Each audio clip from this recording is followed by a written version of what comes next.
In my last video, I spoke about B2B SEO and how you can use it to your advantage and how you can actually get the most out of it. Now, SEO is a form of inbound marketing, okay? And I'm going to talk about today the power of inbound marketing that I think a lot of people do not understand, and I think I know the reason why as well. So, the absolute power of inbound marketing in regards to B2B is that it's evergreen. Now, this is obviously if you do this correctly. What I mean by evergreen, for anyone who doesn't know, it basically just means that it continues to give you results again and again and again and again, okay? So in the example of SEO, which is a form of inbound, meaning that somebody is actually actively looking for you, there's a lot of reasons why inbound is way more important than outbound, okay? Now, the biggest reason that people do not focus on inbound is because the assumption that it takes too long, okay? People would rather do something where they get quick results immediately, okay? So, for example, this could be choosing to use ads instead, okay? And again, if you look at this logically, the way that most people think about this just really doesn't make a lot of sense, okay? So let me actually speak about that first, okay? The likes of the quick immediate fix, and we'll call this ads, okay? Versus the slow and boring growth to organic, okay? Organic meaning, again, another form of inbound marketing, okay? So because a lot of companies want the quick fix, okay? And again, they tend to only do these things when they're in trouble, okay? Which is why they want a quick fix. So instead of being in thrive mode, something has happened internally, they've gone into survive mode, okay? Being in survive mode, oh, we need more sales fast. What do we do? What's the quickest way to do this? Oh, let's run some ads, okay? They panic. And this is why it just doesn't work, okay? So in regards to ads versus organic, and specifically in this case, I'm talking about SEO here, okay? SEO versus ads. Again, these ads could be, again, let's just make this really simple. It's search engine marketing. So again, we have, for example, here, somebody does a search and we have an ad shown here, an ad shown here, and then underneath that we have our organic results, okay? So most people assume the absolute fastest, quickest way to get here and to seen by people is to run some ads, okay? So what a lot of people will do, what a lot of organizations will do, is they'll throw thousands of dollars at their ads because, again, they're in panic mode and they need to fix things immediately. Let's say, just as an example, again, hypothetical number here, but let's say that this particular company here, they're spending $3,000 per month on their ads, okay? And they're spending $0 on organic, in this case, again, being SEO, okay? Because why should we spend any money on that when we need results now because we're panicking? We need to have more revenue coming in straight away. Why would we focus on this when that's not going to give us the results for 6 to 12 months down the line, okay? So I do understand when you're in panic mode why people are doing this, but if you saw the video that I made, I think it was 2 videos ago, maybe 3 videos ago, I spoke about consistency, and realistically that's the only way to win, because what's going to happen here is that, let's say that this is run for, let's say, 3 months, okay? A full quarter, okay? So after a full quarter, this company has now spent $9,000 on their ads, okay? Because that's 3 months in a quarter, 3 by 3,000 is 9,000, okay? And again, they've still spent $0 on their organic, okay? Now that's because they wanted to show up, let's say anything in the blue is an ad, and we'll put anything that's in the green, that is organic, okay? So what's happened here is they've spent $9,000 on ads and they've gone, whew, phew, that gave us a couple of customers. Okay, now we can relax, we don't need to do anything, okay? Realistically, what's going to happen, and I'll try and draw it over here, is again, they'll be in panic mode over here, they'll spend all this money on ads and they'll go, whew, we can relax again. Oh, what, that was a tricky quarter. Let's hope we don't go into that again. And then what happens? Oh God, we're panicking again. What do we do? Let's run some ads. Let's spend $1,000 on ads. Phew, we're safe again. Wow. And you just stay in that cycle again and again and again, okay? Now, the alternative to that, and I could be absolutely wrong when I say this, but I'm not going to say who it was. I think it was one of the former US presidents. I think they said that the best time to fix your roof is when it's not raining, or something along the line. I'm probably absolutely butchering that particular quote, but basically what they're trying to say in that messaging is fix the problems before they come up, okay? So don't get me wrong, ads are fantastic. They can work if you do them correctly. But if you're not focusing on organic, you're just going to constantly be in this loop, okay? This cycle of spending money on ads, okay? Now, if you're getting an ROI, brilliant, no problem. Technically, you should leave them on all the time if you're getting an ROI. But if you take away this then, so let's say that in quarter one, they're in panic mode. In quarter two, they're kind of like, okay, we can survive. Let's just steady the ship here. We're okay?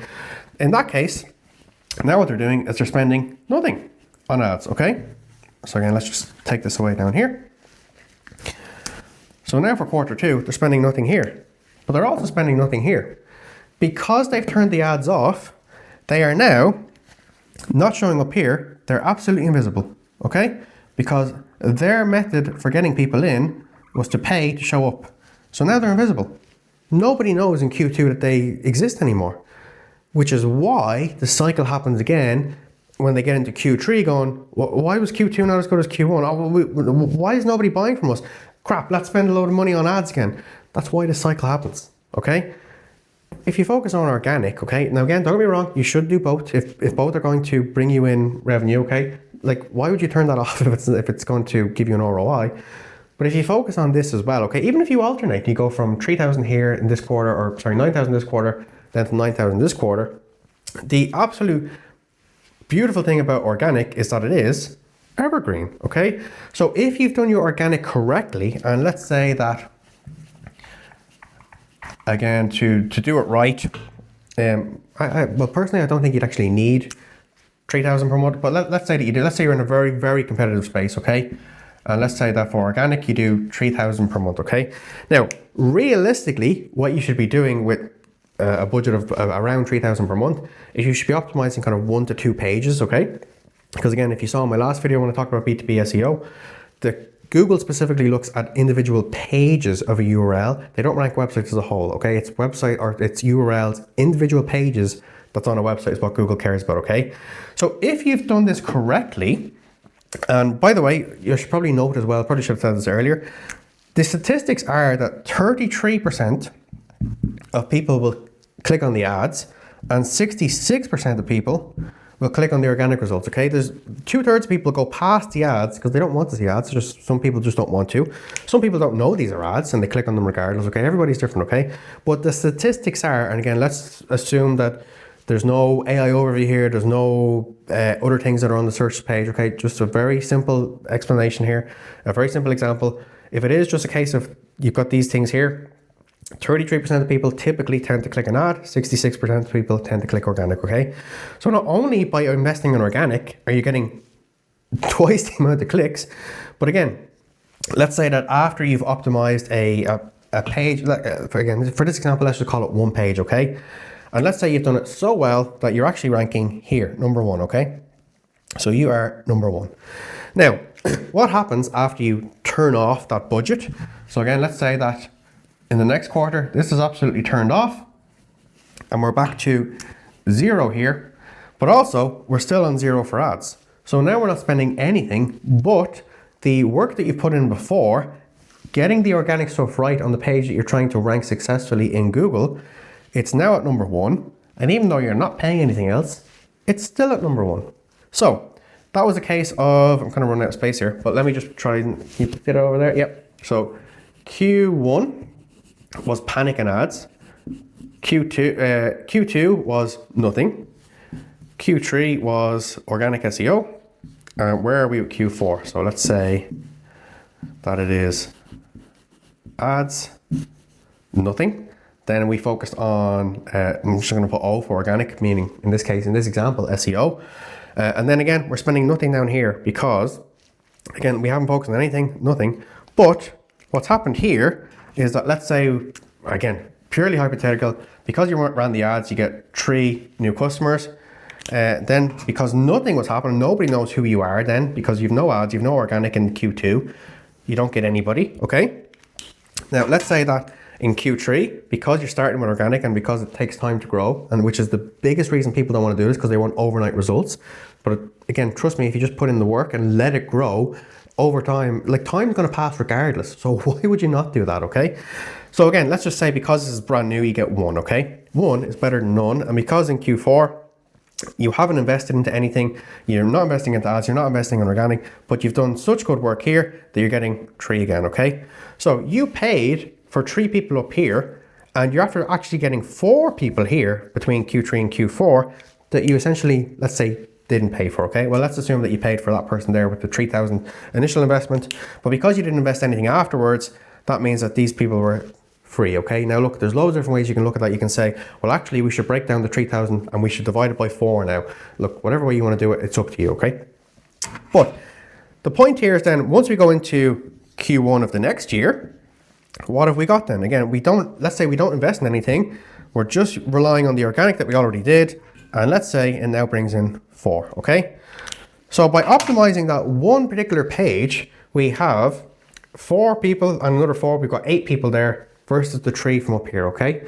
So your marketing budget, you're going to get way more out of it by going organic, and you're not going to go back into panic mode and be running ads here. Maybe you want to run some retargeting ads, or again, if these are working for you and you do want to show up in the ads and the organic, so you have more real estate, which again, absolutely fine. 100% you should actually do that. Then in that case, this is already working for you, so you can afford to put that in here. So now all of a sudden you're getting 4 people from the ads, 4 people from organic, and you're getting another, let's say again, 3 from paid, okay? So now all of a sudden for the same investment of 3,000, you're actually getting more than twice as many people who you were getting before, okay? Again, from 12 months ago in that particular Q1. So there's so many benefits to doing organic successfully that it gives you absolutely evergreen results, okay? You could turn off your ads forever. And again, if you optimize one particular page on your website, again, people find it, and if you've done it right, it doesn't matter what kind of relevant keyword they search for what it is that you do, you can still show up as well, okay? But as I said, you should be breaking out your website into individual URLs, because that's what Google cares about. Google does not want to send people to your homepage. Get that into your head, because what they want is they want to give people the fastest results possible that they're looking for, okay? So again, I gave an example in my last video that if someone is searching for accounting software for construction, Google wants to send people to a page that's about accounting software for construction, okay? Now, if you have another industry, let's say accounting software for SaaS, okay, or software, whatever you want to call it, then all of a sudden that's a whole different group of people searching.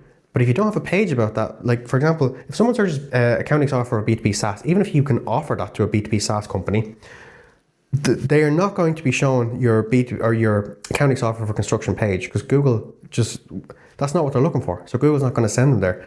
So you have to optimize all your pages, all your services pages, all your industries pages, so that now all of a sudden, if you optimize another page on your website and it is accounting software for B2B SaaS, well, all of a sudden now you're getting, let's say 3 customers organically from the construction page that's ranking, and now you're getting another, let's say 3 customers organically from the B2B SaaS page that you've ranked, okay? So now we're getting an extra 6 people, okay? And you just keep doing this and keep stacking it time and time again, and just let it grow. Because again, even if you didn't run any ads, the organic is working in your favor. And we already know statistically, more people are likely to go to organic as well. Now look, if you have the budget to do organic and ads, 100% do them, okay? You'll take up more real estate here. Again, if you're getting an ROI, why would you not? But again, this is, if you go down the organic route and let it grow, then this is just evergreen, okay? Because again, you could literally turn off all marketing, which I don't recommend, but you could technically turn off all your marketing. And because of the work that you've put into the organic side of things, month after month after month, this will give you the results that you're looking for, okay? So that was just 2 months there, okay? Let's say a whole quarter. Now instead of 6 people, we've got 9 people, okay? Now, again, let's say that's over a whole year. So that's 4 quarters, so 9 multiplied by 4. So look, this just keeps giving you the right kind of people that you're looking for again and again and again. And they are much, much easier to close, okay? Because the assumption being that if someone knows they clicked an ad, there's a bit of hesitance because, oh, I'm not in control here. These people are trying to advertise to me. Whereas, like, most people don't understand how SEO works. Most people just think that Google is going to give them the answers they want. But again, we can manipulate, for want of a better term, the search results here.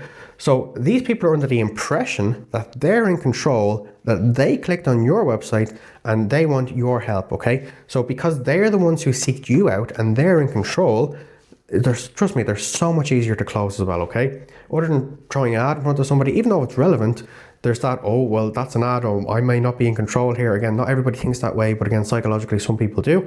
Or subconsciously, some people do. So again, if we can find people that are going to show up here and they're going to click on us in the organic results, they are much easier to close because they're the ones who have the problem. They seeked a solution, which in this case was accounting software for construction, in this example. They found you organically on Google. They click on your website and they go, oh, yes, this is exactly what I'm looking for. This is for me. And they click a button for book a demo or speak to sales or whatever it is, okay? Whatever your call to action is on your website, okay? There's a lot that's after going on there in that particular video. But again, this is just to show you the absolute advantage of using inbound marketing for everything. And that's only SEO. There's other forms of inbound marketing you can use as well, okay? And to give you a very meta example, here's one here, okay? If you're watching this video, this is a form of inbound marketing for us at Launch Site Boost, okay? Again, just to kind of go on that as well, if you want a bit of help with any of this, you can check out the first link that's in the description. We help companies with this every single day of the week, okay? So hopefully you got some value from that particular video, and we'll see you in the next one.